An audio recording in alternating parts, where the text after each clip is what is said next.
शुक्लांबरधरं विष्णुं शशिवर्णं चतुर्भुजं प्रसन्नवदनं ध्यायेत् सर्वविघ्नोपशान्तये। गुरुर्ब्रह्मा गुरुर्विष्णुः गुरुर्देवो महेश्वरः गुरुः साक्षात् परं ब्रह्म तस्मै श्रीगुरवे नमः। नारायणं नमस्कृत्य नरं चैव नरोत्तमं देवीं सरस्वतीं व्यासं ततो जयमुदीरयेत्। हरि ओम। परमेश्वर स्वरूपैన సభకు నమస్కారం। ఈ చింతపల్లి క్షేత్రానికి ఇతపూర్వం కూడా నేను రావడం జరిగింది. ఇతపూర్వం నేను వచ్చినప్పటి దేవాలయ స్థాయికి ఇప్పటి స్థాయికి ఎంతో తేడా ఉంది. ఇప్పుడు దాదాపుగా 9 ఎకరాల ప్రాంగణంలో పెద్ద గోశాలని నిర్మాణం చేశారు. వివిధ వయస్సులలో ఉన్నటువంటి కొన్ని వందల గోవుల్ని ఇక్కడికి తీసుకొచ్చి ఈ గోవుల్ని పెంచుతున్నారు. విశేషించి ఇవాళ ఇక్కడ ఈ గరుకు స్తంభాలు నాటినటువంటి సందర్భాన్ని పురస్కరించుకొని ఇక్కడికి వచ్చి వాటిని దర్శించి పునీతుడిని కావలసిందిగా, అట్లాగే 4 మాటలు మాట్లాడవలసిందిగా పెద్దలు కోరిన కారణం చేత రావడం తటస్థించింది. ఇన్ని వందల గోవుల పరిరక్షణ కొరకు ఇంత గొప్ప ప్రయత్నాన్ని చేస్తున్న శ్రీమాన్ ధనంజయ గారిని మనస్ఫూర్తిగా ప్రారంభంలోనే అభినందిస్తున్నాను. మనకి సనాతన ధర్మంలో గోవు చాలా విశేష ప్రాధాన్యత కలిగినటువంటి ప్రాణి. ఒక్కొక్క ఆశ్రమానికి ఒక్కొక్క రకమైన ధర్మాచరణం ఉంటుంది. అన్ని ఆశ్రమాలు ఒక్కలా ధర్మాచరణం చేసే అవకాశం ఉండదు. ఎందుకనంటే ధర్మాచరణము అన్నది ఆధారపడే ప్రధానమైనటువంటి వ్యవస్థలలో ఆశ్రమం ఒకటి. బ్రహ్మచారి ధర్మం ఒకలా ఉంటుంది, గృహస్థు ధర్మం ఒకలా ఉంటుంది, వానప్రస్థు ధర్మం ఒకలా ఉంటుంది, సన్యాసి ధర్మం ఒకలా ఉంటుంది. ఒకరి ధర్మాన్ని పోలి వేరొకరి ధర్మం ఉండదు. గృహస్థు భార్యతో కలిసి సంసారం చేస్తూ ఉంటాడు, భార్యతో కలిసి ఉండి సంతానమును పొందుతాడు. భవిష్యత్తు కొరకు అని కొంత ధాన్యాన్ని ధనాన్ని తెచ్చి నిల్వ చేసుకుంటాడు. ఒక ఇంట నివాసం ఉంటాడు, ధర్మచక్రంలో ఇవిడిన భోగములను అనుభవిస్తాడు. కానీ బ్రహ్మచారి అట్లా కాదు. బ్రహ్మచారి కేవలము గురువులను ఆశ్రయించి ఉంటాడు.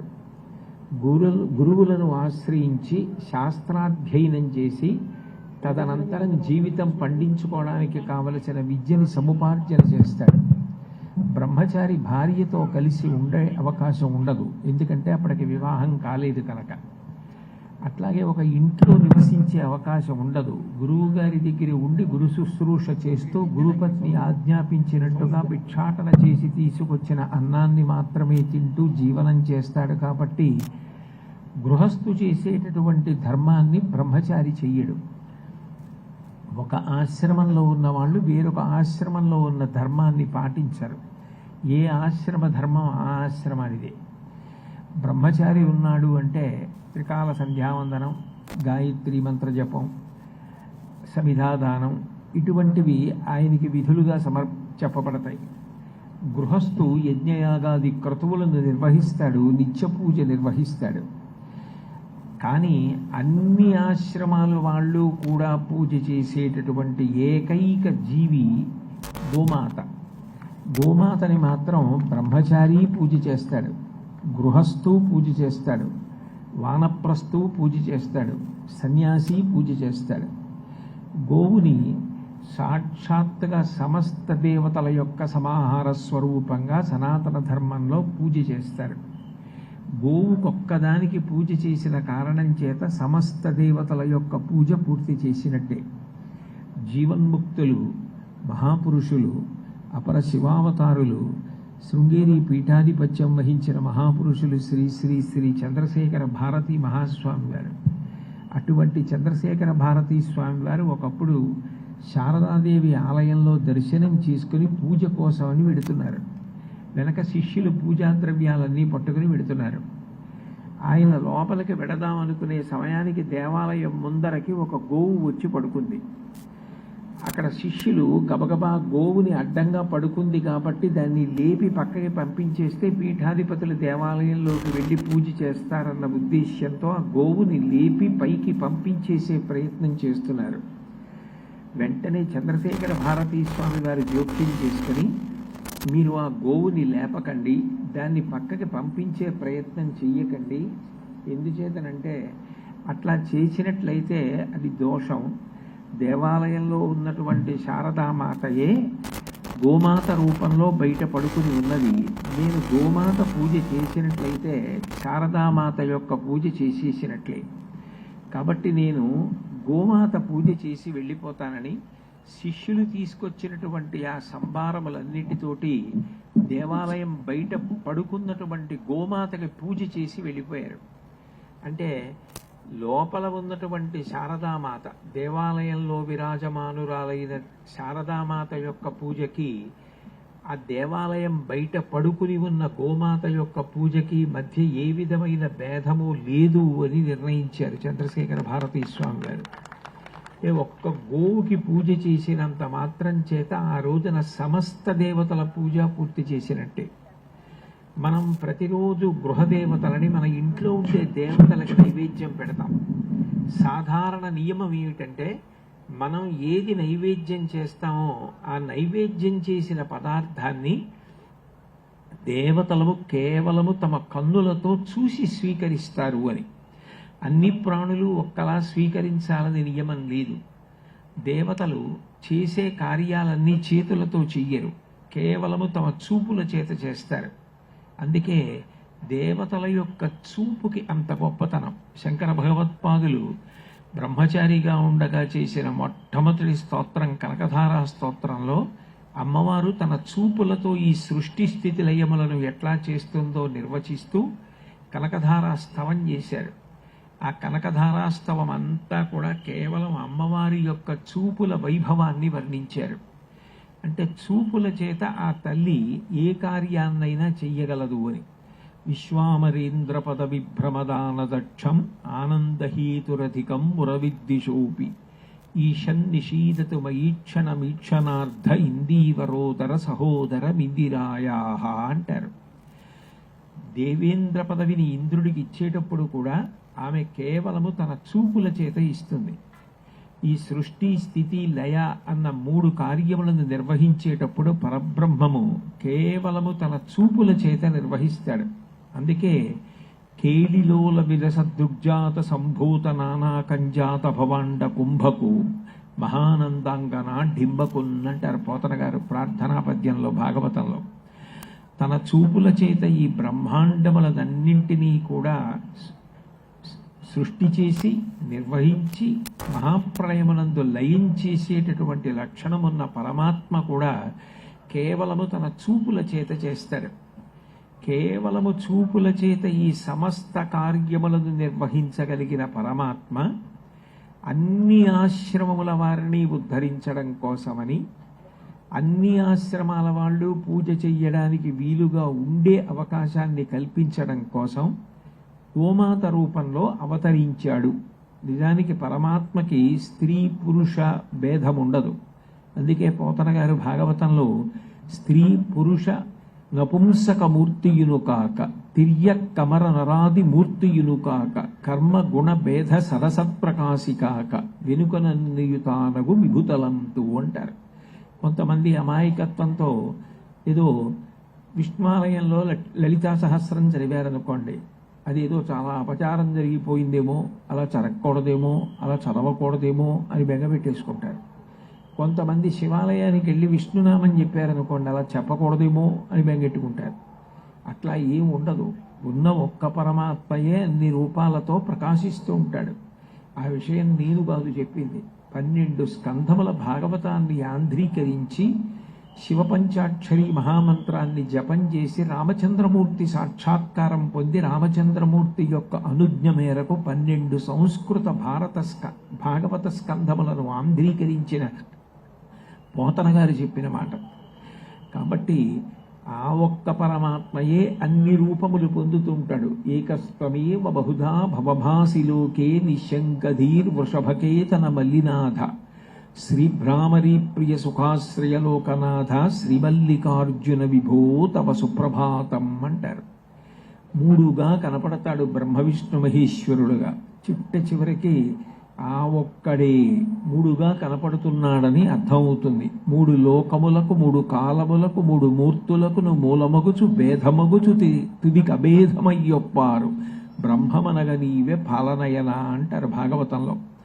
అందుకే సూర్య భగవానుడిని అర్చన చేసినప్పుడు ఆయన్నే సృష్టికర్తగా, ఆయన్నే స్థితికర్తగా, ఆయన్నే ప్రళయకర్తగా ఉదయవేళ, మధ్యాహ్న వేళ, సాయంకాలం వేళ, సంధ్యావందన సమయంలో ఆరాధన చేయడం జరుగుతుంది. అంటే ఒక్క పరబ్రహ్మమే మూడు రూపములుగా ప్రకాశిస్తూ ఉంటుంది. నిజమునకు ఆ పరబ్రహ్మము కంటి చేత చూడడానికి యోగ్యమైనది కాదు. అటువంటి పరబ్రహ్మము చూపుల చేత నైవేద్యాన్ని స్వీకరిస్తాడు. కానీ ఆయన ప్రత్యక్షంగా వచ్చి కూర్చోవాలి. ఆయన ఒక రూపంతో వచ్చి కూర్చుని ఆయన మనం ఇచ్చిన పదార్థాన్ని తినాలి అని కోరిక ఉంటే అప్పుడు యజ్ఞము చేస్తారు.